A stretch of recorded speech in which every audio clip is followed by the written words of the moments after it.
Okay friends, hello and welcome. तो आज के इस वीडियो में हम लोग सेंटर ऑफ मास के फर्स्ट पार्ट को देखने जा रहे हैं, जिसमें हम लोग सेंटर ऑफ मास के कैलकुलेशन मतलब कैसे उसको निकालते हैं और मोशन ऑफ सेंटर ऑफ मास के बारे में बात करेंगे। और साथ ही साथ हम लोग कंजर्वेशन ऑफ लीनियर मोमेंटम के बारे में भी बात करेंगे। ये सेंटर ऑफ मास जो है ये टोटल 3 पार्ट में खत्म हो रहा है। बाकी दोनों पार्ट का लिंक अपने को डिस्क्रिप्शन में मिल जाएगा। सेकेंड पार्ट में हम लोग बात करेंगे कि जो कॉलिजन होता है वो कैसा होता है, और वेरिएबल मास सिस्टम के बारे में हम लोग सेकेंड पार्ट में बात करेंगे, और कॉलिजन में भी स्पेसिफिकली हेड ऑन कोलिजन के बारे में बात करेंगे। और थर्ड पार्ट में हम लोग बात करेंगे ओब्लिक कोलिजन के बारे में। ठीक है, अब ये क्विक थ्योरी रिवीजन जो सीरीज है ये काम कैसे करता है, अगर डिटेल में जानना है तो आई बटन में इंट्रोडक्शन वीडियो का लिंक मिल जाएगा, वहां पे क्लिक करके देख सकते हो। अगर ब्रीफ में बताया जाए तो इसमें हम लोग किसी भी चैप्टर के थ्योरी को, उनसे रिलेटेड फॉर्मूलाज, उसके एप्लीकेशंस को, इन सब को हम लोग क्विकली देखने का कोशिश करते हैं। ठीक है, अब ऐसा नहीं है कि किसी भी चैप्टर का रिवीजन केवल थ्योरी से खत्म हो जाएगा। थ्योरी के साथ साथ अपने को उस चैप्टर से रिलेटेड क्वेश्चंस भी प्रैक्टिस करना पड़ेगा, और उसके लिए अपने पास यूट्यूब का ही सीरीज है क्विक रिवीजन थ्रू क्वेश्चंस, जिसका लिंक भी अपने को आई बटन में मिल जाएगा। वहां जाकर के हम लोग जब इस चैप्टर से रिलेटेड क्वेश्चंस कर लेंगे तब जाकर के हमारा चैप्टर का रिवीजन कंप्लीट होगा। ठीक है, तो आज अब हम लोग जो सेंटर ऑफ मास के बारे में बात करने जा रहे हैं, इसमें सेंटर ऑफ मास आखिर क्या चीज है। जैसे मान लो अगर हम कोई एक्सटेंडेड ऑब्जेक्ट ले ले, कोई बड़ा ऑब्जेक्ट, पॉइंट ऑब्जेक्ट नहीं, ठीक है, वो बड़ा ऑब्जेक्ट एक स्टिक हो सकता है, एक पेन हो सकता है, जैसे हम यहाँ पर रिमोट कंट्रोल लिए। ठीक है, अब इस रिमोट को अगर हम लोग ऊपर के साइड फेंके, ठीक है, बट सीधा सीधा नहीं फेंकना, कुछ स्पिन दे करके फेंकते हैं इसको। ठीक, कुछ स्पिन दे करके अगर ऊपर साइड फेंक रहे हैं, या फिर इसको हम कुछ स्पिन दे करके अगर ऐसे आगे के साइड फेंके, तो ऊपर के साइड जब फेंकेंगे, अगर हम एक पार्टिकल को लेते हैं और उसको हम ऐसे ऊपर के साइड फेंकते हैं, तो उसका पाथ कैसा होना चाहिए? उसका पाथ ऐसा होना चाहिए कि ऊपर जाए और नीचे आ जाए। ठीक है, अगर हम आगे के साइड फेंके तो पाथ कैसा होना चाहिए? पैराबोलिक टाइप का ट्रेजेक्ट्री होना चाहिए।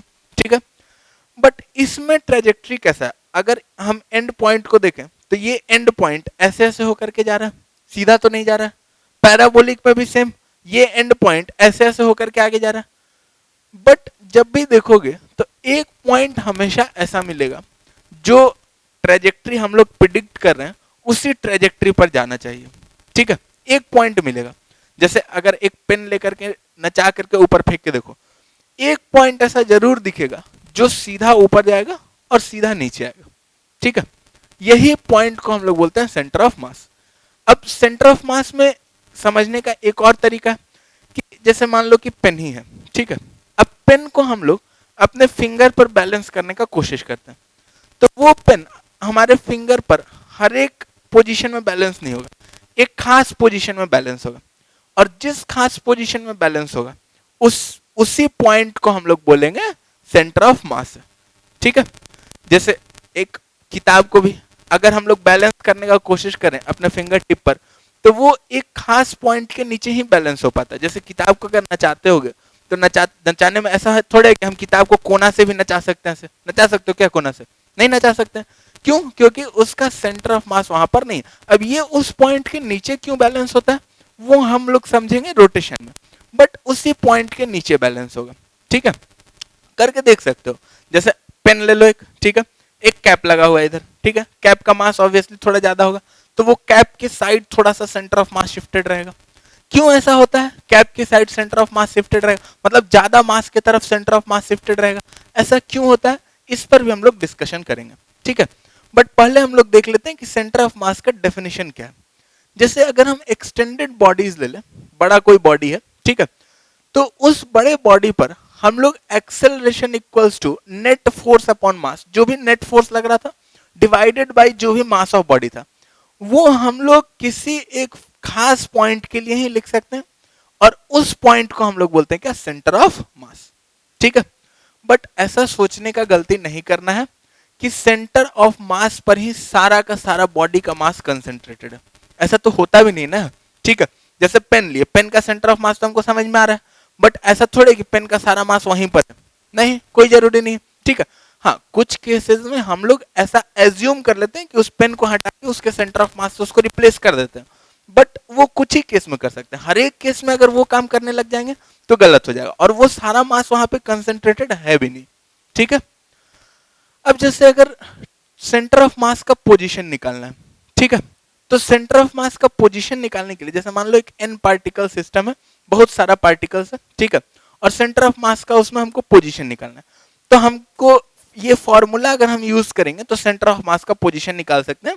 ये total mass into position of centre of mass equals to जितना भी पार्टिकल है m1, जैसे फर्स्ट पार्टिकल का पोजीशन कुछ रहा होगा ऑरिजिन के रेस्पेक्ट में, तो m1 r1 plus m2 r2 plus m3 r3, जितना भी पार्टिकल रहेगा सबका m लिखते जाएंगे, वैसे ही समेशन ऑफ m इनटू उसका पोजीशन वेक्टर, ठीक है। तो यहां से हम लोग सेंटर ऑफ मास लिख सकते हैं। इसको ऐसा ही कर सकते हैं, rcm को हम लोग xcm plus ycm plus zcm भी लिखा जा सकता है, ठीक है।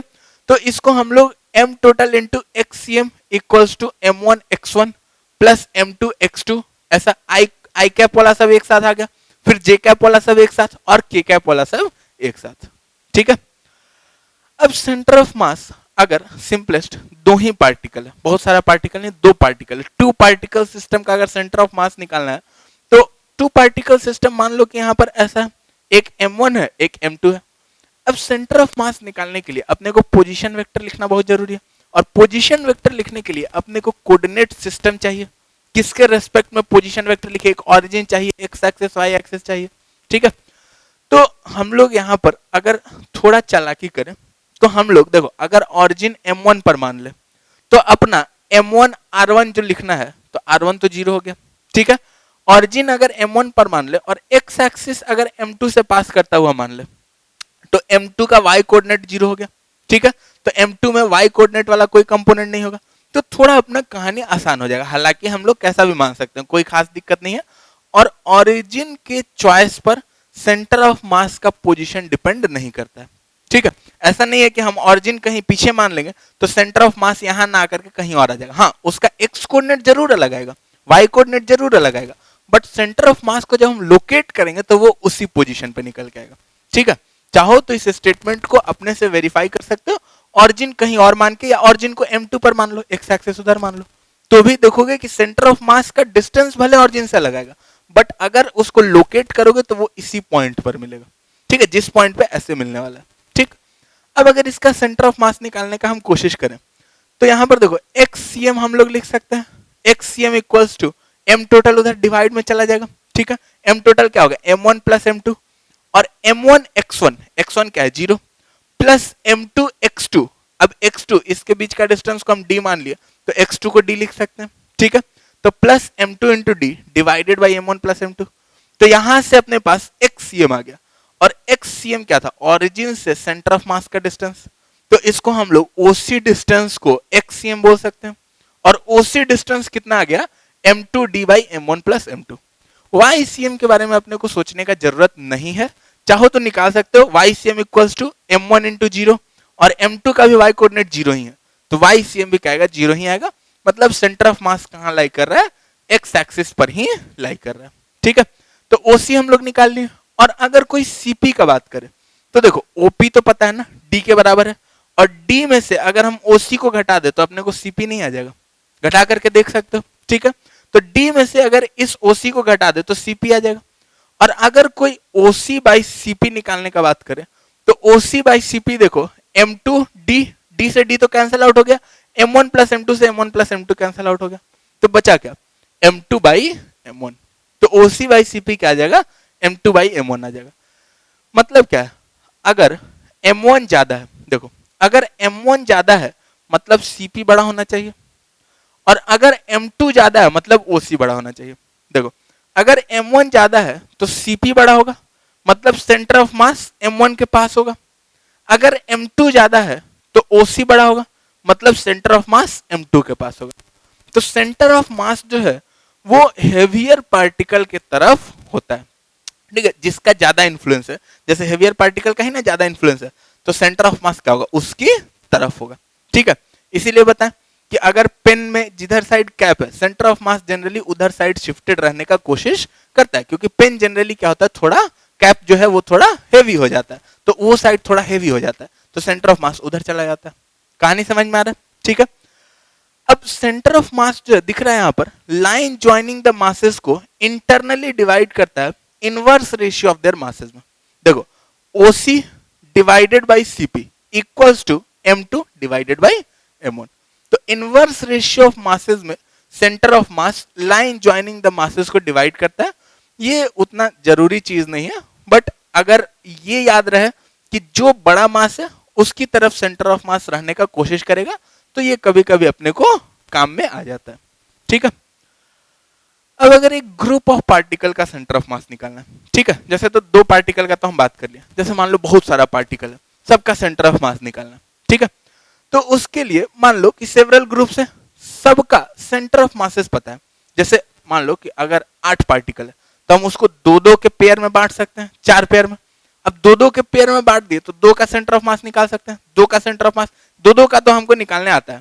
एक तो हम ये भी कर सकते हैं कि directly m1r1 plus m2r2 plus 8 का सीधा लिख दिए, ठीक है, या फिर एक मेथड ये भी है कि दो के 4 ग्रुप में बांट दिए, उन सब का सेंटर ऑफ मास हमको पता है, ठीक है। अब उन सब का अगर सेंटर ऑफ मास पता है तो उससे हम फाइनल सेंटर ऑफ मास कैसे निकालें?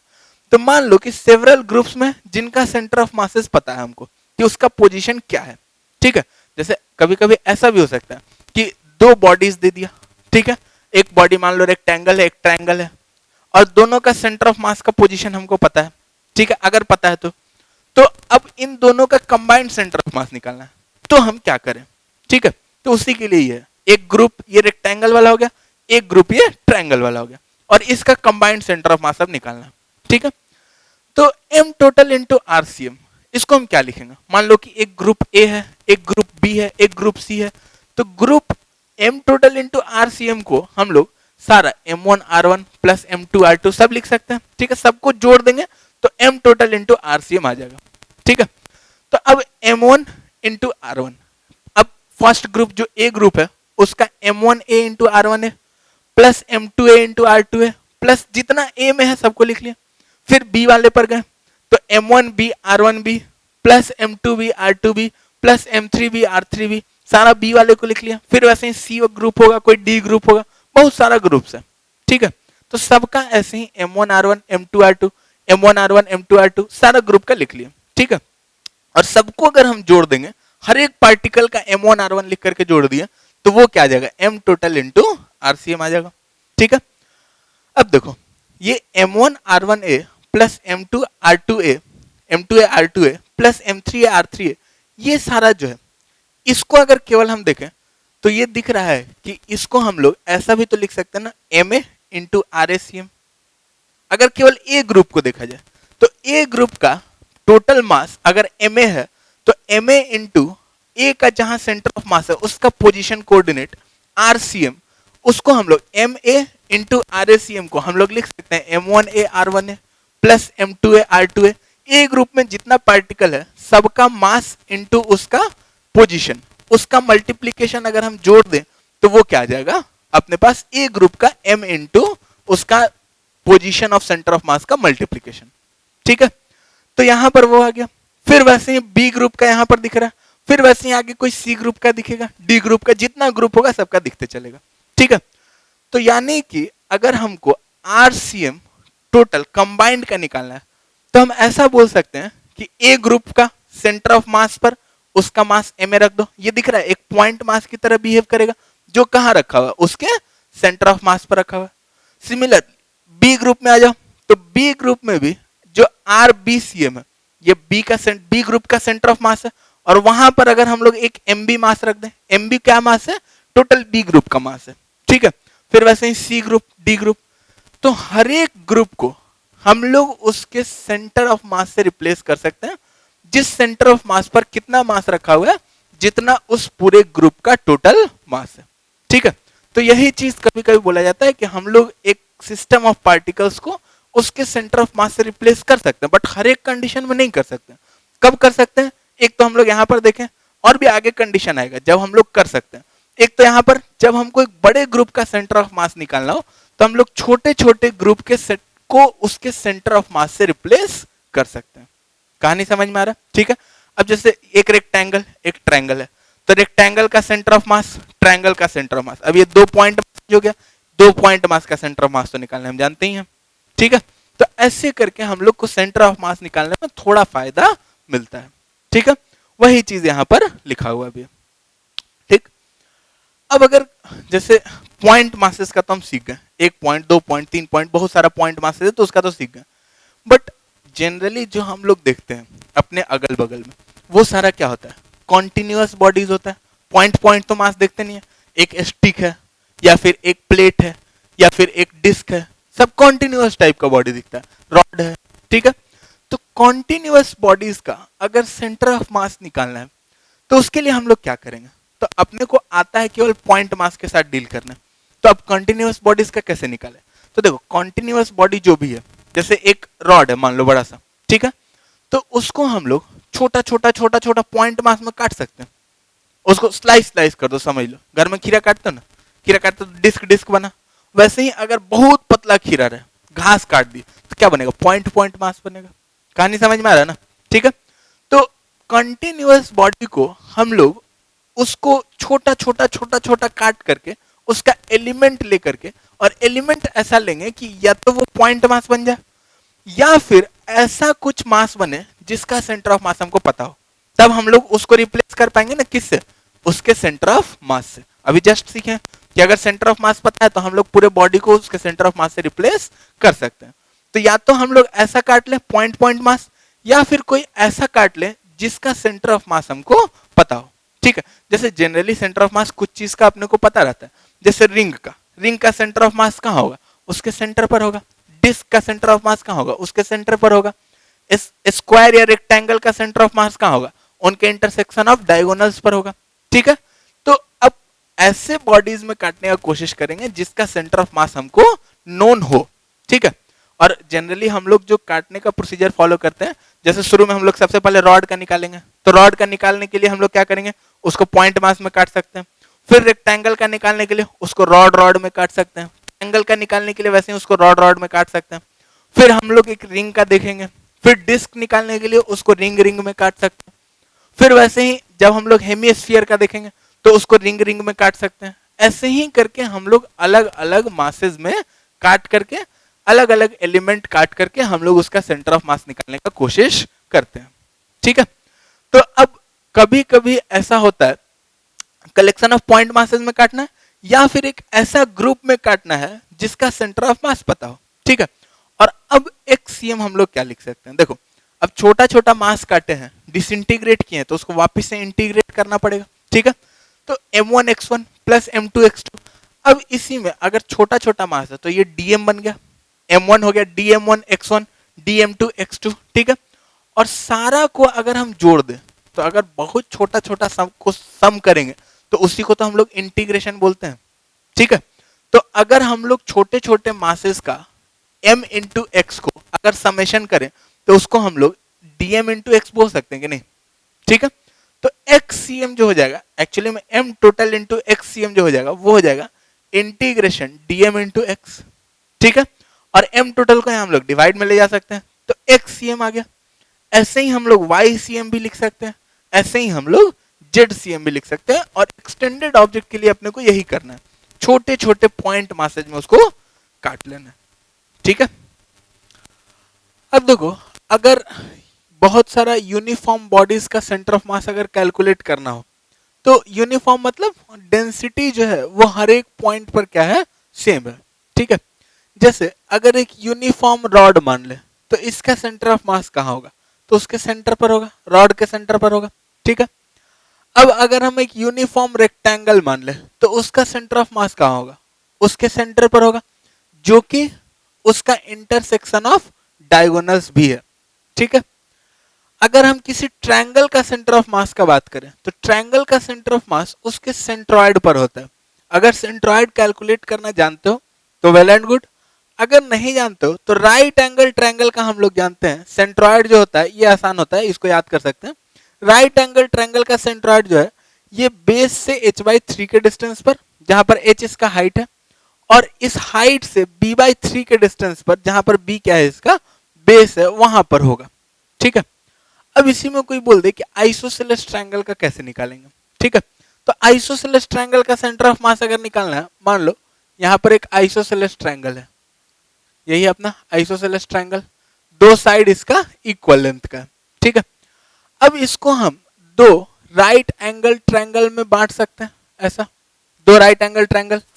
अब जैसे ही हम इसको दो राइट एंगल ट्रायंगल में बांटेंगे, हमको इतना तो समझ में आ रहा है कि अगर इस ट्रायंगल का मास m है राइट वाले का, तो लेफ्ट वाले का भी मास उतना ही होगा। ठीक है, अब देखो ये अगर मास सेम है, अब अगर हम राइट वाले ट्रायंगल का बात करें तो उसका सेंटर ऑफ मास कहां पर होगा, कहीं यहां पर होगा, जिसका डिस्टेंस यहां से नीचे से h/3, जहां पर h इसका हाइट है। ठीक है, और इधर से इसका डिस्टेंस हो जाएगा b/6, जहां पर b क्या है, इसका पूरा ट्रायंगल का बेस है। तो इस राइट एंगल ट्रायंगल का बेस हो जाएगा b/2 और उसका by 3, तो क्या हो जाएगा b/6। ठीक है, अब इधर लेफ्ट वाले अगर राइट एंगल ट्रायंगल का बात करें तो फिर से इसका सेंटर ऑफ मास यहां पर होगा। ठीक है, जिसका हाइट h/3 ही होगा, और इस लाइन से जो दूरी होगा वो फिर से b/6 होगा। अब देखो अभी जस्ट बताया ना कि एक बड़े पार्टिकल को हम लोग उसके सेंटर ऑफ मास से रिप्लेस कर सकते हैं, कब, जब हमको एक लार्जर ग्रुप का सेंटर ऑफ मास निकालना हो। तो अगर हमको पूरे आइसोसेलेस ट्रायंगल का सेंटर ऑफ मास निकालना है, तो हम लोग ये बोल सकते हैं कि राइट वाले ट्रायंगल को उसके सेंटर ऑफ मास से और लेफ्ट वाले ट्रायंगल को उसके सेंटर ऑफ मास से रिप्लेस कर सकते हैं, और दोनों का मास इक्वल है m और m। अब देखो इस लाइन से इसका दूरी b/6 और इसका भी दूरी b/6, अगर इसी को हम ऑरिजिन माने तो m1 x1, तो m into b/6 plus m2 into minus b/6, क्योंकि ये पीछे है। ठीक है, तो दोनों कैंसल आउट हो जाएगा और x क्या आ जाएगा, 0 आ जाएगा। मतलब अगर दो इक्वल मास है तो वैसे भी समझ में आ रहा है सेंटर ऑफ मास जस्ट बीचों बीच होगा। तो यहां पर देखो दो इक्वल मास है तो सेंटर ऑफ मास जस्ट बीचों बीच यहां पर कहीं होगा। ठीक है, और यहां पर अगर सेंटर ऑफ मास है तो इसका दूरी बेस से कितना है, h/3 होगा। ठीक है, आइसोसेलेस ट्रायंगल का हम लोग निकाल सकते हैं, ऐसे ही किसी भी स्केलेन ट्रायंगल का निकाल सकते हैं। बट स्केलेन ट्रायंगल में अपने को ये ध्यान देना होगा कि जो दो ट्रायंगल्स कटेगा ना, वो दोनों सिमेट्रिकल आइडेंटिकल हो, कोई जरूरी नहीं है। ठीक है, उनका मासेज अलग अलग हो सकता है, तो ये अपने को ध्यान में रखना है जब हम लोग स्केलेन ट्रायंगल का सेंटर ऑफ मास निकालने की कोशिश करेंगे तब, इस मेथड से। अगर सेंट्रॉइड निकालने आता है वेल एंड गुड, कोई दिक्कत नहीं उसमें। ठीक है, अब आ जाओ एक आर्क का, सर्कुलर आर्क मतलब रिंग का एक पोर्शन। ठीक है, उसका अगर सेंटर ऑफ मास निकालना है, ये आर्क जो जिस रिंग से काटा गया उसका रेडियस r है, और ये आर्क जो है अपने सेंटर पर फाई एंगल सबटेंड कर रहा है। ठीक है, ये चीज अपने को पता है। तब इसका जो सेंटर ऑफ मास होगा, इतना तो समझ में आ रहा है कि जो लाइन ऑफ सिमेट्री होगा उसी पर होगा। ठीक है, क्यों, क्योंकि जो आर्क है आधा इधर तभी ना होगा, और अगर आधा आधा मास इधर इधर बराबर हो जाए तो हम बोलेंगे कि सेंटर ऑफ मास बीचों बीच है। बट ऐसा कोई जरूरी नहीं है, ये स्टेटमेंट जो है ये सही नहीं है। ऐसा नहीं कि m मास इधर तो सेंटर ऑफ मास बीचों बीच होगा, डिस्ट्रीब्यूशन पर भी डिपेंड करता है, बट डिस्ट्रीब्यूशन भी सिमेट्रिकल है। ठीक है, तो इसलिए हम लोग बोलेंगे कि जो लाइन ऑफ सिमेट्री है उसी पर सेंटर ऑफ मास लाई करेगा, और उसका डिस्टेंस सेंटर से कितना होगा, तो अगर वो कैलकुलेट करोगे, इंटीग्रेशन वगैरह लगा कर कैलकुलेट करना पड़ेगा। ये सारा जो सेंटर ऑफ मास यहाँ पर बता रहे हैं ये हम लोग कैलकुलेट किए हैं। ठीक है, फुल कोर्स में किए हैं, बताए हैं। तो अब अगर ये डिस्टेंस कैलकुलेट करेंगे तो 2r sin π/2 ओवर 5 होगा। ठीक है, सिमिलरली अगर हम एक सेक्टर का बात करें, सेक्टर मतलब जैसे वो रिंग से काटे, ये डिस्क से कटा हुआ सेक्टर है। ठीक है, और डिस्क से काटे फिर से ये एंगल यहाँ पर कितना सबटेंड कर रहा है, 5 एंगल सबटेंड कर रहा है। ठीक है, जैसे पिज्जा का एक स्लाइस समझ लो। ठीक है, मुंह में पानी आ रहा ना, वेरी गुड। अब देखो पिज्जा का एक स्लाइस मान लिए, इसका सेंटर ऑफ मास का सेंटर से डिस्टेंस कितना होगा, तो ये डिस्टेंस जो होता है फिर से लाइन ऑफ सिमेट्री पर ही होगा। ठीक है, और ये जो डिस्टेंस होगा 4r sin π/2 अपॉन 3π होता है। ठीक है, और इन दोनों डिस्टेंस में देखोगे तो वो वाला डिस्टेंस एक्चुअली में बड़ा होता है कंपेयर टू दिस वन। ठीक है, और ऐसा क्यों होता है, अगर सेम मास का हम लोग पार्टिकल लें तो देखो इसमें जो मासेज है वो थोड़ा इधर भी है, लेकिन उसका मास जो है इस सेंटर से दूरी पर है, बट इसमें कुछ मास ऐसा भी है जो इस सेंटर के पास है, इसलिए ऐसा होता है, ठीक है। जनरली सॉलिड और हॉलो का बात करें, जैसे वो हॉलो है, ये सॉलिड है, तो सॉलिड और हॉलो में जनरली हॉलो का जो अगर सेम मास है, यूनिफॉर्म है, तो हॉलो का जो सेंटर ऑफ मास होगा वो थोड़ा सा सेंटर के पास होगा, और सॉलिड वाले का सेंटर ऑफ मास जो सॉरी हॉलो का दूर होगा और सॉलिड का थोड़ा पास होगा, ठीक है। तो अब इसी में अगर सेमी सर्कुलर रिंग बना दे, ठीक है, सेमी सर्कुलर रिंग, तो सेमी सर्कुलर रिंग बना देंगे तो उसके लिए फाई क्या हो जाएगा, ये जो सेंटर पर एंगल सबटेंड कर रहा है वो तो 180 डिग्री हो जाएगा, ठीक है। तो 180 डिग्री जब हम लोग फाई रख देंगे तो याद देखो फाई इक्वल्स टू पाई जैसे ही हम लोग रखेंगे तो 2r sin पाई बाई 2, तो sin पाई बाई 2 कितना होता है 1, ठीक है, डिवाइडेड बाई पाई, तो ये 2r बाई पाई हो जाएगा। वो वाला अपने को याद नहीं रखना है, अपने को याद रखना है ये वाला सेमी सर्कुलर रिंग का सेंटर से डिस्टेंस सेंटर ऑफ मास का कितना होता है 2r बाई पाई। और सिमिलरली अगर हम सेमी सर्कुलर डिस्क का बात करें तो उसका कितना हो जाएगा 4r बाई 3 पाई, ठीक है। ऐसे ही अगर हम लोग हॉलो हेमिस्फीयर का बात करें, मतलब हेमिस्फेरिकल शेल टाइप का, ठीक है, कटोरा टाइप का, ठीक है, तो कटोरा का अगर बात करें तो उसका सेंटर से दूरी कितना होगा r बाई 2, ठीक है, सेंटर ऑफ मास का, फिर से लाइन ऑफ सिमेट्री पर ही होगा।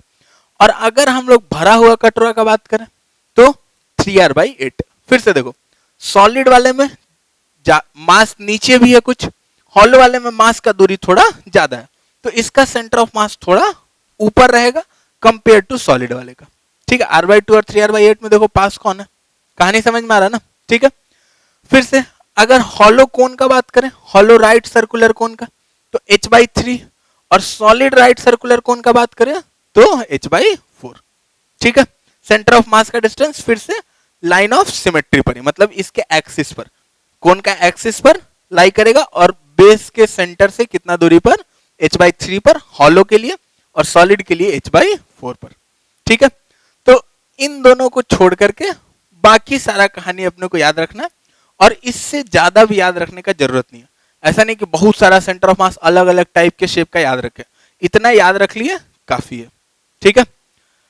अब देखो एक आध हम लोग निकाल के देख लेते हैं, जैसे अगर हेमिस्फेरिकल शेल का बात करें, हेमिस्फेरिकल शेल का सेंटर ऑफ मास कहाँ होगा, ठीक है। तो इसमें क्योंकि फंसता है आदमी इसलिए इसको हम निकाल के दिखा रहे हैं, ठीक है। तो अगर हेमिस्फेरिकल शेल का बात करें, इसके सेंटर ऑफ मास को हम लोग कैसे निकालेंगे, तो सबसे पहले इसमें हमको एलिमेंट काटना पड़ेगा, ठीक है। और सेल है तो इसमें एलिमेंट हम लोग रिंग काट सकते हैं ऐसा, या सेमी सर्कुलर रिंग काट सकते हैं ऐसा, जैसा मन है वैसा काट सकते हैं, कोई खास दिक्कत नहीं है, ठीक है। अब रिंग काटने के लिए हम लोग क्या करते हैं, देखो यहां पर ये बेस वाला लाइन है, एक डायमीटर का लाइन है, ठीक है। थीटा एंगल पर डी थीटा का ऐसा एक छोटा सा एलिमेंट काट लेते हैं, ठीक है, ऐसा काट सकते हैं ना, हेमिस्फेरिकल शेल है, थीटा एंगल पर डी थीटा का एक छोटा सा पतला सा एलिमेंट काट लिया, ठीक है। और इस एलिमेंट को अगर हम पूरे शेल में ऐसा घुमा दे, ठीक है, देखो यहां पर ऐसा अगर पूरे शेल में घुमा दे, देखो यही एलिमेंट पतला सा ऐसा पूरे शेल में घुमा दे अगर, तो वो क्या मिलेगा अपने को, एक रिंग टाइप का मिलेगा, कहानी समझ में आ रहा है ना, ठीक है। एक एलिमेंट काटे यहां पर, और ऐसा ही थीटा, देखो थीटा जो है वो अगर इस प्लेन से हम थीटा एंगल बनाने का कोशिश करें तो थीटा इधर भी बन सकता है, थीटा इधर भी बन सकता है, थीटा इधर भी बन सकता है, ऐसा पूरा थीटा। इसको ऐसा भी समझ सकते हैं कि एक कोण ले लिए हम लोग जिसका सेमी वर्टिकल एंगल जो है वो 90 माइनस थीटा है, ठीक है। तो एक कोण 90 माइनस थीटा का, और एक कोण उससे थोड़ा सा और ज्यादा इंक्लाइंड, ठीक है। और दोनों कोण का इंटरसेक्शन जहां जहां पर हो रहा है हेमिस्फीयर से, वही एक रिंग का पोर्शन मान लिया, सिंपली थीटा पर डी थीटा और उसको ऐसे घुमा दिया, ठीक है। तो ये अपने पास एक रिंग मिल गया। अब इस रिंग का तो सेंटर ऑफ मास अपने को पता है कि इस रिंग का सेंटर ऑफ मास तो इसके सेंटर पर होगा, मतलब इसके सेंटर ऑफ मास को हम लोग एक पॉइंट मास से रिप्लेस कर सकते हैं, इस पूरे रिंग को हम लोग एक पॉइंट मास से रिप्लेस कर सकते हैं, और फिर उस पॉइंट मास का फिर जितना वैसा पॉइंट मास होगा सबका अगर हम सेंटर ऑफ मास निकाल दे, और उसके लिए हमको इंटीग्रेशन करना पड़ेगा, ठीक है। और अगर सबका हम वैसा सेंटर ऑफ मास निकाल दें तब अपना कंप्लीट जो ये हेमिस्फेरिकल शेल है उसका सेंटर ऑफ मास आ जाएगा। तो अब देखो अगर हम लोग इस रिंग के सेंटर ऑफ मास का डिस्टेंस का बात करें सेंटर से, तो वो कितना है, देखो एक सुटेबल कोऑर्डिनेट सिस्टम चूज करना ही होता है, तो हम लोग इसके सेंटर पे ऑरिजिन मान लेते हैं, इधर एक्स एक्सिस मान लेते हैं और इसके परपेंडिकुलर वाई एक्सिस मान लेते हैं। तो अब इस रिंग के सेंटर ऑफ मास का वाई कोऑर्डिनेट क्या होगा? तो देखो ये आर डिस्टेंस है और ये एंगल थीटा है, तो ये डिस्टेंस आर साइन थीटा हो जाएगा, ठीक है। तो अब वाई कोऑर्डिनेट तो आ गया अपने पास। अब रिंग का मास चाहिए, क्योंकि जब हम लोग उसको पॉइंट मास से रिप्लेस करेंगे तो उसका मास भी तो पता होना चाहिए, क्योंकि उतने ही मास का पॉइंट मास रखते हैं हम लोग। तो अब रिंग का मास कितना है? तो देखो पूरा का पूरा जो हेमिस्फीयर का एरिया है वो 2 पाई आर स्क्वायर है, और उसमें मास कितना है? m मास है उसमें, ठीक है। तो 2 पाई आर स्क्वायर एरिया में पूरा स्फीयर का 4 पाई आर स्क्वायर होता है, तो आधा का 2 पाई आर स्क्वायर। तो 2 पाई आर स्क्वायर एरिया में मास कितना है? m है। अगर यही सॉलिड रहता तो हम लोग फिर वॉल्यूम का बात करते हैं, ठीक है। ये हॉलो है इसलिए हम लोग एरिया का बात कर रहे हैं। तो 2 पाई आर स्क्वायर में मास है m।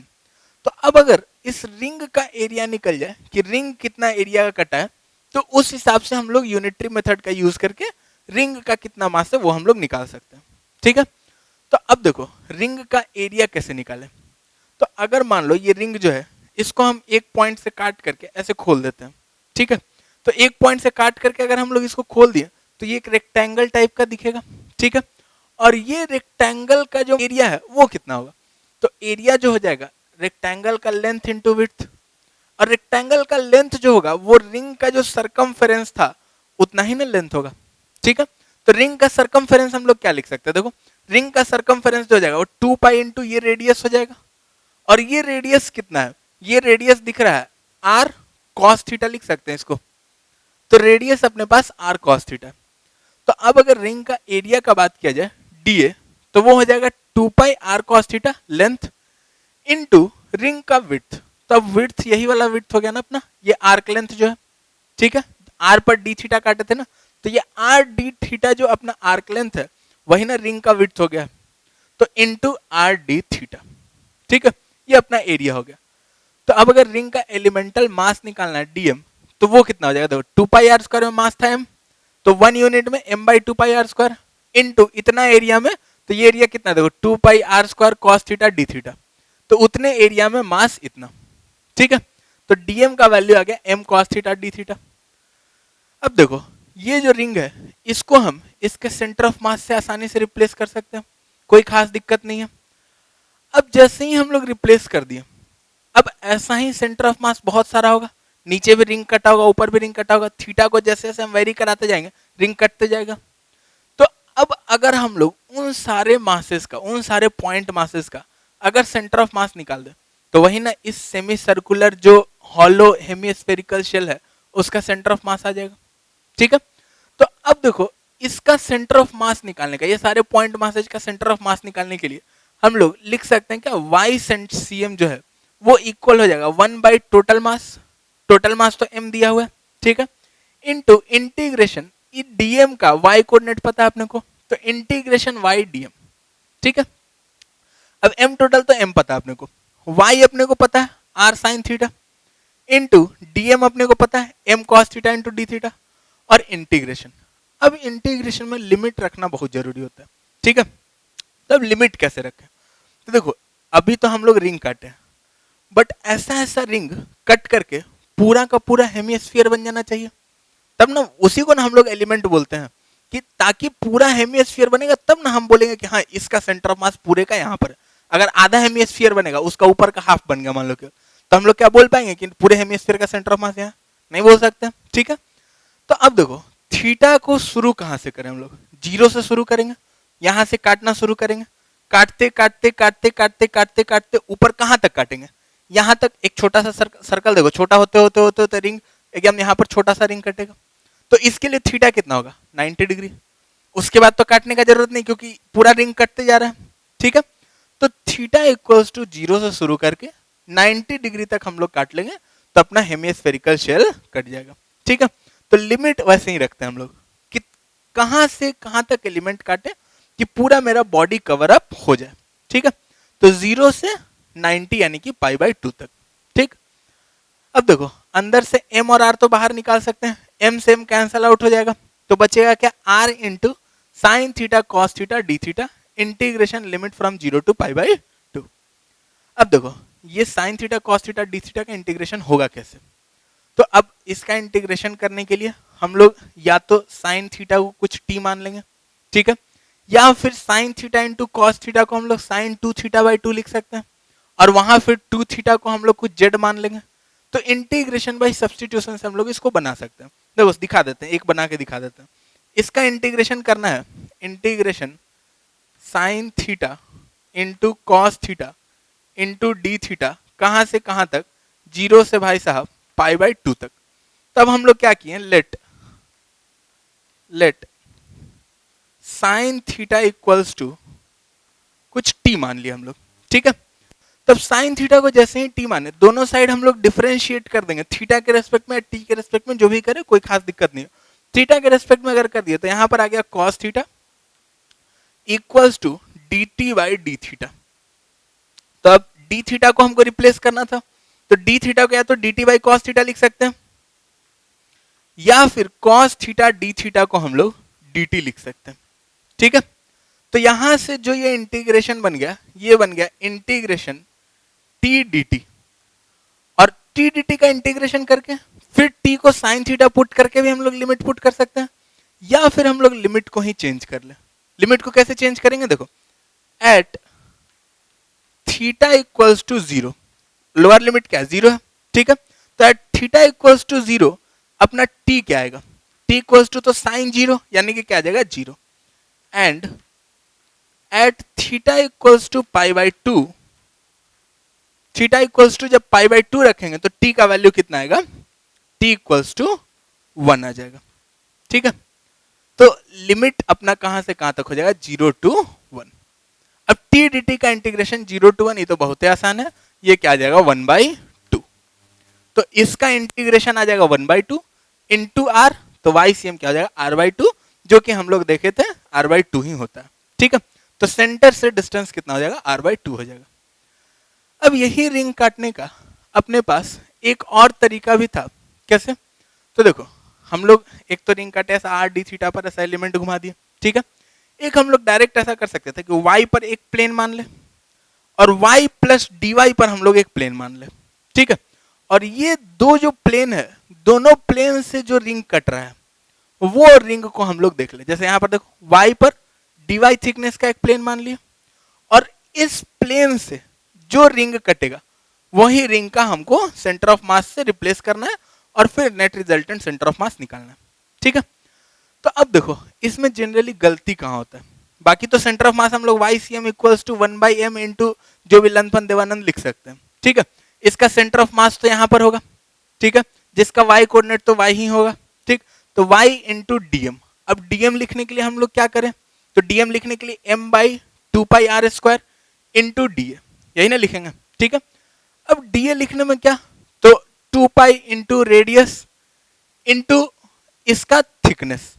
अब थिकनेस लिखने में ही गलती होता है, थिकनेस हम लोग dy को नहीं लिख सकते, क्यों, देखो dy जो है, अगर हम यहां पर थोड़ा सा जूम इन करें तो देखो dy जो है वो ऐसा वर्टिकल वाला है, और थिकनेस जो है वो मेरा ऐसा एंगल पर है। कहानी समझ में आ रहा है, अगर यहां पर हम लोग थोड़ा जूम इन करें तो ये ट्रायंगल कुछ ऐसा बनेगा, देखो, और dy अपना ये वर्टिकल वाला है और थिकनेस अपना ये dt है। और अब अगर अपने को ये dt लिखना है तो मान लेते हैं अगर ये एंगल थीटा है, यहाँ पर पिछले वाले थीटा से अलग माने, ये ध्यान रखना, ठीक है। अगर ये एंगल थीटा है, वो वैसे इसको भी थीटा मान सकते हैं, कोई खास दिक्कत नहीं है। अगर ये एंगल थीटा है तो dt को हम लोग क्या लिख सकते हैं, देखो, तो अब यहाँ पर देखो ये dt है, यहाँ से परपेंडिकुलर जो आएगा टेंजेंट से वही ना अपने पास सेंटर से मिल रहा होगा, ठीक है। तो ये वाला जो हॉरिजॉन्टल से जो ये एंगल है ये कितना 90 माइनस थीटा, ठीक है। तो ये 90 माइनस थीटा हो गया, तो ये 90 माइनस थीटा, तो ये भी 90 माइनस थीटा, और ये पूरा का पूरा 90 डिग्री, रेडियस और टेंजेंट के बीच का एंगल, तो 90 माइनस थीटा और ये पूरा 90 है, तो ये कितना हो गया थीटा। तो यहां से हम लोग dt को dy बाई साइन थीटा लिख सकते हैं, ठीक है। तो अब देखो dA जो होगा वो 2π इंटू ये रेडियस, रेडियस कितना है √r² माइनस y², ठीक है। ये r है, ये y है, तो इसका रिंग का रेडियस कितना हो जाएगा, इस ट्रायंगल में देख सकते हैं हम लोग, तो √r² माइनस y², ठीक है। तो वो रेडियस, तो 2π इंटू रेडियस इंटू dy नहीं लिखना है हमको, dt लिखना है। dt क्या हो जाएगा dy बाई साइन थीटा, और यहां से साइन थीटा भी हम लोग देख सकते हैं। साइन थीटा क्या हो जाएगा, under root R square minus Y square divided by R. ठीक है, तो यहां से अपने पास जो डीएम जो आ जाएगा, डीएम अपने पास आ जाएगा M by R into D Y. ठीक है, कोई खास दिक्कत नहीं है। चलो, अब जैसे ही डीएम आ गया, डीएम को हम लोग यहां पर रख लिया y इंटू डीएम।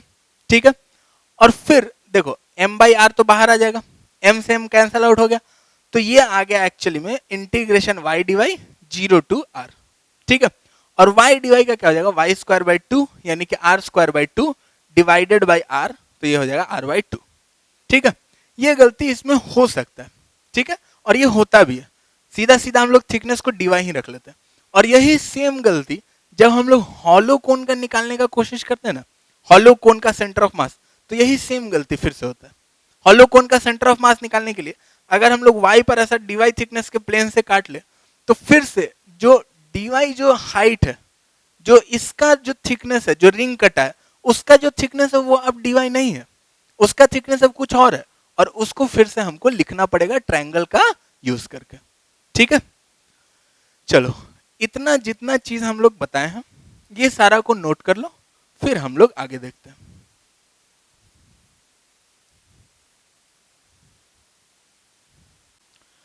अब देखो, मान लो कि बहुत सारा पार्टिकल है, सब अपना अलग अलग कुछ मोशन कर रहा है।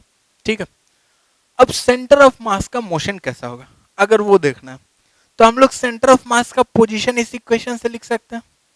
अब अगर दोनों साइड हम लोग डिफरेंशिएट कर दे टाइम के रेस्पेक्ट में, तो आरसीएम का डिफरेंशिएशन टाइम के रेस्पेक्ट में क्या देगा, वेलोसिटी ऑफ सेंटर ऑफ मास, और इधर साइड आर1 क्या देगा, velocity of first particle, R1 का डिफरेंशिएशन, आर2 का डिफरेंशिएशन क्या देगा, वेलोसिटी ऑफ सेकंड पार्टिकल। ऐसा करके हर एक पार्टिकल का वेलोसिटी मिल जाएगा। ठीक है, तो m टोटल इंटू VCM जो मिलेगा वो मिलेगा m1v1 प्लस m2v2 प्लस ऐसे ही जितना पार्टिकल होगा सबका v को समेशन कर देंगे हम लोग। ठीक है, m इंटू v को, तो m टोटल इंटू VCM ये मिल गया। तो यहां से VCM को हम लोग लिख सकते हैं क्या, MI का summation divided by total mass, और टोटल मास को m1 plus m2 plus m3 plus m4 जितना मास है सबका समेशन, तो समेशन ऑफ MI। ठीक है, या फिर इसको लिखने का दूसरा इंटीग्रेशन वाला भी तरीका हो सकता है, integration dm into v divided by total mass. ठीक है, जैसे सेंटर ऑफ मास का लिखते थे वैसे ही। ठीक, फिर अगर इसको हम लोग दोनों साइड डिफरेंशिएट कर दे टाइम के रेस्पेक्ट में, तो क्या मिलेगा, m total into ACM, velocity का डिफरेंशिएशन एक्सेलरेशन, तो acceleration of centre of mass equals to m1a1 plus m2a2 plus dot dot dot. फिर से अगर acceleration of centre of mass का बात करें तो वो क्या होगा, वो हो जाएगा MI divided by summation of MI। ठीक है, m1a1 प्लस m2a2, तो summation of MI divided by summation of MI यानी कि टोटल मास। ठीक है, अब अगर सिस्टम ऑफ पार्टिकल्स के मोशन का बात करें, ठीक है, सिस्टम ऑफ पार्टिकल्स के साथ मोशन कैसा होगा, उस पर फोर्स अगर लग रहा है तो उसका मोशन क्या होगा। ठीक है, तो यहां पर हम लोग 3 पार्टिकल का सिस्टम बना है, 1 2 3। ठीक है, अब देखो 1 पर फोर्सेस कौन कौन सा लग सकता है, तो एक तो फोर्स 2 और 3 लगा सकता है। ठीक, तो एक फोर्स 2 लगा सकता है जिसको हम लोग F12 से डिनोट किया, फोर्स ऑन 1 बाई 2। ठीक है, फिर एक फोर्स 3 लगा सकता है तो फोर्स ऑन 1 बाई 3, और एक 1 पर एक्सटर्नल फोर्सेज लग सकता है। ठीक है, तो सारा जितना एक्सटर्नल फोर्सेज लगा है सबका समेशन को हम लोग यहां दिखाएं F1 एक्सटर्नल। ये F12 भी जो है ये ग्रेविटेशनल, इलेक्ट्रोस्टैटिक, इन सब का एक कॉम्बिनेशन हो सकता है। इंटरनल फोर्सेज जो लगा रहा है 2 जो लगा रहा है 1 पर, ठीक है, तो उनका समेशन जो है वो F12 से डिनोट किया, फिर 3 जो लगा रहा है उसको F13 से डिनोट किया, और एक्सटर्नल जितना भी फोर्सेज लग रहा है सबके समेशन को force on 1 by external agents उससे डिनोट किया। ठीक है, फिर सिमिलरली अगर 1 पर 2 फोर्स लगा रहा है तो 2 पर भी 1 फोर्स लगा रहा होगा, तो उसको F21 लिखें, F23 3 जो लगा रहा है 2 पर, ठीक है, और 2 पर जो एक्सटर्नल फोर्सेज लग रहा होगा, फिर सिमिलरली 3 का बात किया हम लोग। ठीक है, अब अगर अपने को m टोटल इंटू ACM लिखना हो तो m टोटल इंटू ACM हम लोग क्या लिख सकते हैं, वो लिख सकते हैं क्या, m1a1 plus m2a2 plus m3a3। ठीक है, और m1a1 क्या हो जाएगा, मास इंटू एक्सेलरेशन किसी एक पार्टिकल का वो समय नेट फोर्स होता है उस पार्टिकल पर। तो net force F12 plus F13 plus F1e, similarly 2 पर लिख लिया, सिमिलरली 3 पर लिख लिया। ठीक है, अब देखो F12 जो है और F21 जो है ये एक दूसरे के इक्वल एंड ऑपोजिट है। तो न्यूटन साहब के तीसरे नियम से हम लोग बोल सकते हैं क्या कि एफ आई जे जो है, आई मतलब 1 2 और इधर जी आई मतलब 2 1, फिर यहाँ पर 2 3 तो 3 2। ठीक है, तो एफ आई जे जो है वो इक्वल होगा माइनस ऑफ एफ जे आई के, मतलब एक्शन और रिएक्शन एक दूसरे के ऑपोजिट होगा। न्यूटन साहब का तीसरा नियम यही था, डायरेक्शन में अपोजिट होगा, मैग्नीट्यूड में सेम होगा। ठीक है, तो यहां से हम लोग बोल सकते हैं कि F I J plus F J I जो है वो जीरो होगा। और यहां से सिंपली भी देख सकते हैं F12 और F21 एक दूसरे के इक्वल एंड ऑपोजिट है, तो कैंसिल आउट हो जाएगा सीधा। और वैसे भी F12 प्लस F21 ये क्या हो जाएगा, जीरो हो जाएगा, खत्म। ठीक है, तो ऐसे ही F13 और F31 भी जीरो हो जाएगा, ऐसे ही F32 और F23 भी जीरो हो जाएगा। तो केवल एक्सटर्नल वाला फोर्सेज बच जाएगा, F1 external plus F2 external plus F3 external. ठीक है, और ये सारा जो भी पार्टिकल पर एक्सटर्नल फोर्सेज लग रहा है उसका समेशन, तो हम लोग बोल सकते हैं नेट जो एक्सटर्नल फोर्स लग रहा है एफ नेट एक्सटर्नल, ये इक्वल होगा किसके, total mass into acceleration of centre of मास के। ठीक है, इसीलिए हम लोग सबसे शुरू में सेंटर ऑफ मास जो डिफाइन किए थे वो ऐसे ही किए थे कि एक्सेलरेशन ऑफ सेंटर ऑफ मास जो है वो F net divided by total mass होता है। ठीक है, एफ नेट एक्सटर्नल लिखे या एक्सटर्नल प्लस इंटरनल लिखे कोई खास दिक्कत नहीं है, क्योंकि इंटरनल फोर्सेस का समेशन तो कैंसल आउट ही होने वाला है। ठीक है, तो एफ नेट जो होता है F net divided by total mass अगर कर देंगे तो वो जो एक्सेलरेशन देगा वो किसका एक्सेलरेशन देगा, तो वो सेंटर ऑफ मास का एक्सेलरेशन देगा। और यहीं से सेंटर ऑफ मास को डिफाइन किया जाता है। ठीक है, मतलब बहुत सारे पार्टिकल को स्टडी करना हो तो उससे बेटर है कि हम लोग एक किसी पॉइंट का स्टडी कर ले, जो पॉइंट क्या होगा अपना सेंटर ऑफ मास वाला पॉइंट होगा, तो हमको लगभग लगभग सारे पार्टिकल के बारे में पता चल जाएगा। जैसे मान लो एक रिमोट को हम यहाँ से फेंक देते बहुत तेज वेलोसिटी से, ठीक है, अब हर एक पार्टिकल को स्टडी करने से अच्छा है कि हम उसके सेंटर ऑफ मास को स्टडी कर ले। अब तो सिंपल पैराबोलिक ट्रैजेक्टरी में जा रहा होगा, ठीक है, तो हमको लगभग लगभग आइडिया लग गया कि रिमोट कहाँ मिल सकता है हमको। ठीक है, जैसे मान लो कोई फेंक दिया तो अब कहाँ मिलेगा वो तो पता करना होगा। ठीक है, तो कहाँ मिल सकता है वो हमको लगभग आइडिया लग जाएगा केवल सेंटर ऑफ मास के स्टडी से। ठीक है, अब देखो जैसे हम लोग बोले कि mass into acceleration of centre of मास जो है वो जीरो है। ठीक है, अगर जीरो है मतलब क्या होगा, नेट एक्सटर्नल फोर्स जीरो है। तो अगर मान लो कोई एक ऐसा सिस्टम ऑफ पार्टिकल्स है जिस पर कोई एक्सटर्नल फोर्स नहीं लग रहा है, इंटरनल फोर्स लग सकता है एक दूसरे पर बट कोई एक्सटर्नल फोर्स नहीं लग रहा है, तो अगर एक्सटर्नल फोर्स नहीं लग रहा है तो हम लोग बोलेंगे ना कि mass into acceleration of centre of mass zero है। ठीक है, और mass into acceleration of centre of mass, तो acceleration of centre of mass को velocity of centre of mass by dt लिख सकते हैं, dv बाय dt। ठीक है, तो यहां से अपने को दिखेगा कि mass into velocity of centre of मास जो है वो एक कांस्टेंट टर्म है। वैसे भी समझो अगर एक्सेलरेशन जो है वो जीरो है तो वेलोसिटी क्या हो जाएगा, कांस्टेंट हो जाएगा। ठीक है, और वेलोसिटी जैसे ही कांस्टेंट मिल गया, अगर मास चेंज नहीं कर रहा है तो मास इंटू वेलोसिटी क्या हो जाएगा, मास इंटू वेलोसिटी कांस्टेंट हो जाएगा। ठीक है, तो लीनियर मोमेंटम जो है सिस्टम का वो कंजर्व्ड रहेगा, कंजर्व्ड यानी कि कांस्टेंट रहेगा अगर नेट एक्सटर्नल फोर्स जो है सिस्टम पर वो जीरो है। अगर नेट एक्सटर्नल फोर्स जीरो है तो लीनियर मोमेंटम सिस्टम का कंजर्व्ड रहेगा कोई भी केस हो। ठीक है, जैसे इसका बहुत सारा स्टनिंग एग्जांपल अपने को रियल लाइफ में भी देखने को मिलता है। जैसे अगर एक बम फटा, तो बम फटता है तो जैसे यहां पर देखो मान लो बम का केवल दो ही टुकड़ा हुआ है। ठीक है, एक टुकड़ा अगर इधर जाएगा तो दूसरा टुकड़ा इधर ही जाएगा। ठीक है, और जनरली दिखेगा कि भारी वाला जो टुकड़ा है वो कम स्पीड से जा रहा होगा और हल्का वाला जो टुकड़ा है वो ज्यादा स्पीड से भागेगा। ठीक है, ऐसा क्यों होता है, इसको कंजर्वेशन ऑफ मोमेंटम से भी हम लोग एक्सप्लेन कर सकते हैं। कैसे, देखो मान लो कि बॉम्ब पहले से रेस्ट में था, ठीक है, और दो ही फ्रैगमेंट में टूट रहा है, ढेर सारे फ्रैगमेंट में नहीं टूट रहा है। ठीक, दोनों फ्रैगमेंट का मास, एक का मास m1 है, एक का मास m2 है।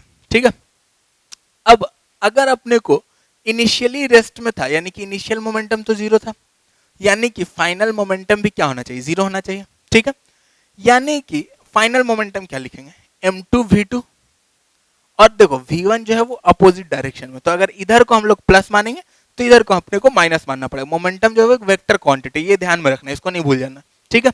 तो m2v2 minus m1v1 equals to initial क्या था, 0 था, ठीक है। तो यहां से हम लोग m2v2 इक्वल्स टू m1v1 लिख सकते हैं। अब देखो अगर m2 छोटा होगा, अगर m2 छोटा होगा तो v2 बड़ा होगा, और अगर m1 बड़ा होगा तो v1 छोटा होगा। सेम चीज, उसी को हम लोग दूसरे टर्म्स में ऐसे भी बोल सकते हैं, ठीक है। तो जो मास बड़ा होगा उसको कम वेलोसिटी मिलेगा, जो मास छोटा होगा उसको ज्यादा वेलोसिटी मिलेगा। कहानी समझ में आ रहा है, ठीक है। तो इसीलिए बोला जाता है ना, जैसे मान लो कि हम चल रहे हैं साइकिल से, ठीक है, और हम सोचे कि लात मार के हम दूसरे वाले को गिरा दें, तो ऐसा नहीं खाली वो गिरेगा, तुम भी गिर जाओगे, क्योंकि तुम लात मारे, इनिशियल मोमेंटम जो है वो इधर तो कुछ है नहीं, एक लात दिए उसको, वो गिरा, तो तुमको भी तो वेलोसिटी मिला, तुम्हारे भी गिरने का चांस है। कहानी समझ में आ रहा ना, इसलिए दूसरे के लिए गड्ढा नहीं खोदते हैं, नहीं तो खुद उसमें गिरोगे, ठीक है। तो बड़ा वाला जो चंक है वो लार्जर स्पीड से दूर भागेगा, ठीक है, सॉरी, बड़ा वाला जो चंक है वो कम स्पीड से दूर भागेगा, और छोटा वाला जो चंक है वो ज्यादा स्पीड से भागेगा, ठीक है। सेम चीज अपने को देखने के लिए मिलता है बुलेट और गन में, ठीक है। एक गन है, ठीक है, सुंदर ड्राइंग है ना, चलो एक बुलेट है, ठीक। अब अगर आप देखते होगे जैसे गन जब मारा जाता है, ठीक है, गन जब फायर किया जाता है तो उसको कंधा पे रख के फायर किया जाता है, क्यों, क्योंकि गन जो वो रिकॉइल देगा, तो गन के पीछे भागने का टेंडेंसी, तो कंधा उसको रोकेगा, ठीक है, मजबूत कंधा होना चाहिए इसीलिए, ठीक।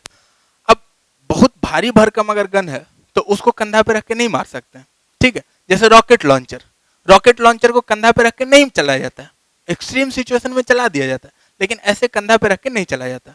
अब अपने सलमान भाई साहब का बात मत करना, वो तो हाथों में लेके चला देते हैं, ठीक है, बट उनका बात नहीं किया जा रहा, हम लोग नॉर्मली बात कर रहे हैं। रॉकेट लॉन्चर को नहीं लेके चला जाता, जैसे जो मशीन गन है जो कांस्टेंट राउंड फायर कर रहा है, ठीक है, उसको, या हेवी आर्टिलरी जो होता है, हेवी आर्टिलरी मतलब जिसका गन का जो बुलेट होता है वो काफी बड़ा होता है, उन सब के लिए एक गन स्पेशल डिजाइन होता है, जिसको या तो जमीन पे रख के या उसको कहीं ट्रक उरक पे टैंक उंक पे फिट करके फिर चलाया जाता है, ठीक है।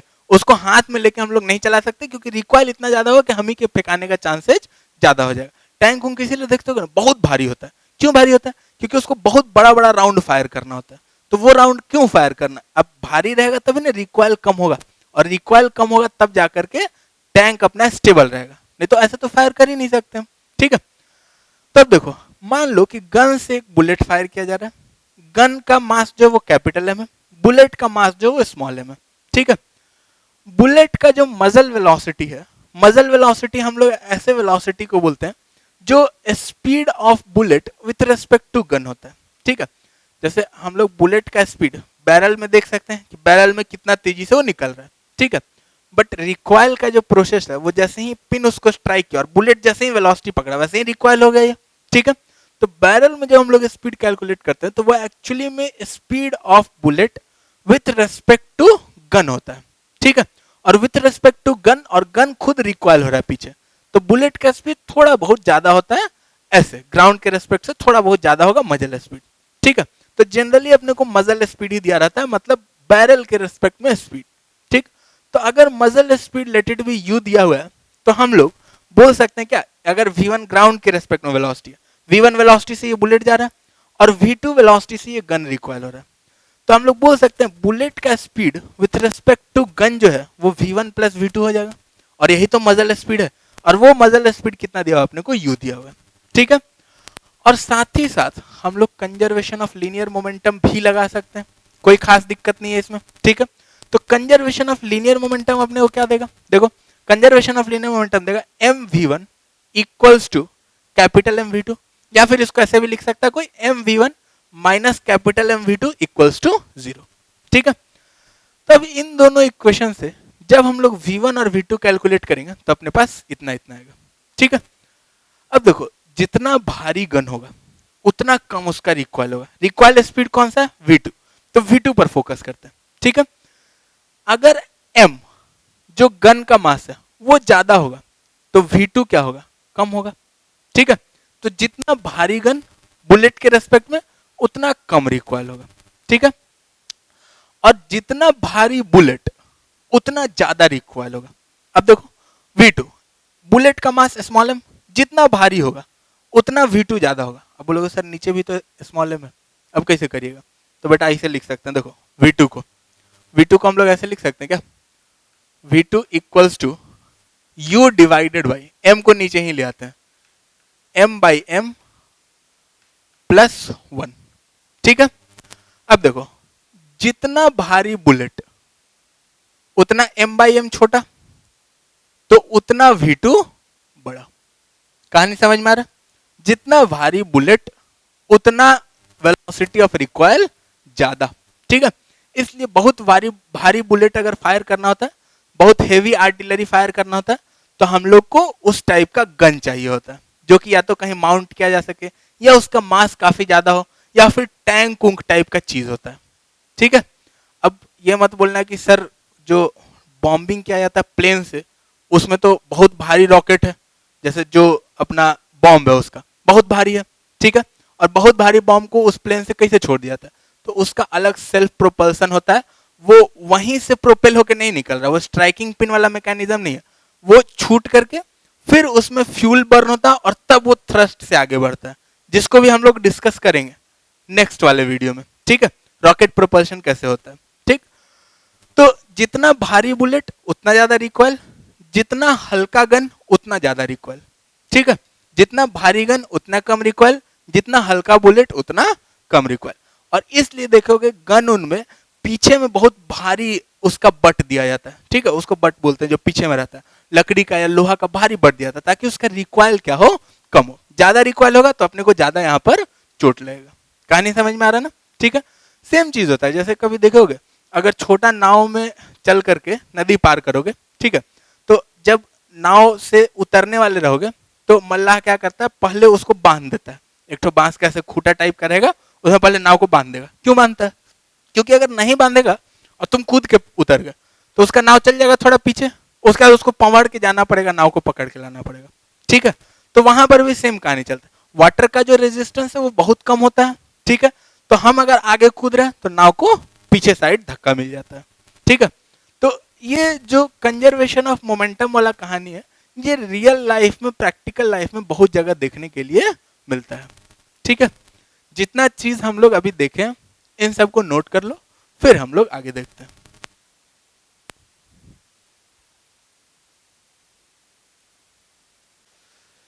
तो अब आज के लिए इतना ही, जितना हम लोग देख लिए उतना इस पार्ट के लिए सफिशिएंट है। ये सेंटर ऑफ मास जो है टोटल 3 पार्ट में खत्म हो रहा है, बाकी दोनों पार्ट का लिंक अपने को डिस्क्रिप्शन में मिल जाएगा।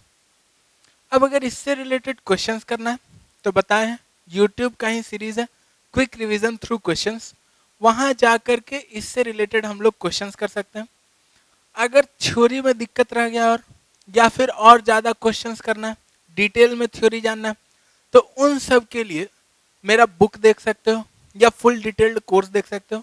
इन सब के बारे में जानने के लिए वेबसाइट physicsbuddy.in विजिट कर सकते हो, जिसका लिंक अपने को डिस्क्रिप्शन में भी मिल जाएगा।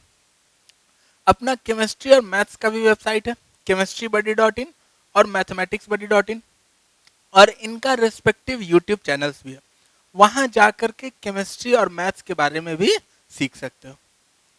अब अगर ये वीडियो पसंद आया, अच्छा लगा तो लाइक कर दो, लगता है किसी दोस्त यार को हेल्प हो जाएगा तो उनके साथ शेयर कर दो, और चैनल पर वीडियोस आए तो तुम्हारे पास नोटिफिकेशन पहुंचता रहे, उसके लिए चैनल को सब्सक्राइब कर दो। चलो बाय बाय।